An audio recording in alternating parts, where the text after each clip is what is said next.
ক্যান্সারও হার মানাতে পারেনি এই মেয়েটিকে। যেদিন চুলগুলো ঝরতে শুরু করেছিল মেয়েটির, সেদিন থেকেই নতুন এক লড়াইয়ের শুরু হয়েছিল তার।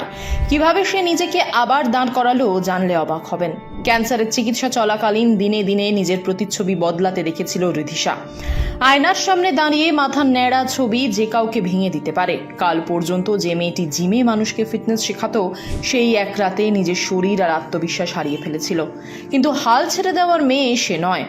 স্কুলে পড়াকালীন সময় থেকেই তার জীবনের গল্প আলাদা। ওজন আর চেহারার জন্য প্রায় প্রতিদিনই উপহাস কটাক্ষ সহ্য করতে হতো তাকে।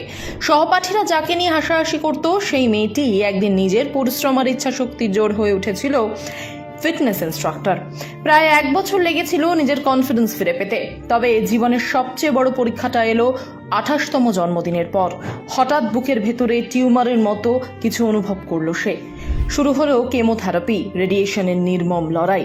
দিন দিন চুল ঝরছিল, শরীর দুর্বল হচ্ছিল, মনে হচ্ছিল আত্মবিশ্বাসও ভেঙে যাচ্ছে। তবু রিধিশা হাল ছাড়েনি। সুস্থ হওয়ার কিছুদিন পরেই আবার ফিরে যায় জিমে। উইগ না পরে সবার সামনে নিজের বাস্তব চেহারা নিয়ে দাঁড়ায় সে। কারণ সে বুঝেছিল, সাহস মানে সাজিয়ে রাখা মুখ নয়, সাহস মানে নিজের ক্ষতগুলো গর্বের সঙ্গে দেখিয়ে দেওয়া। আজ 1 বছর পর রিধিশা সম্পূর্ণ ক্যান্সার মুক্ত। তার শরীর হয়তো অনেক কষ্ট সয়েছে, কিন্তু তার ভেতরের আগুন আজও অদম্য। রিধিশা বলে, আশার থেকে বড় শক্তি আর কিছু নেই। প্রতিটা আঘাতই আমাকে নতুন করে জন্ম দিয়েছে।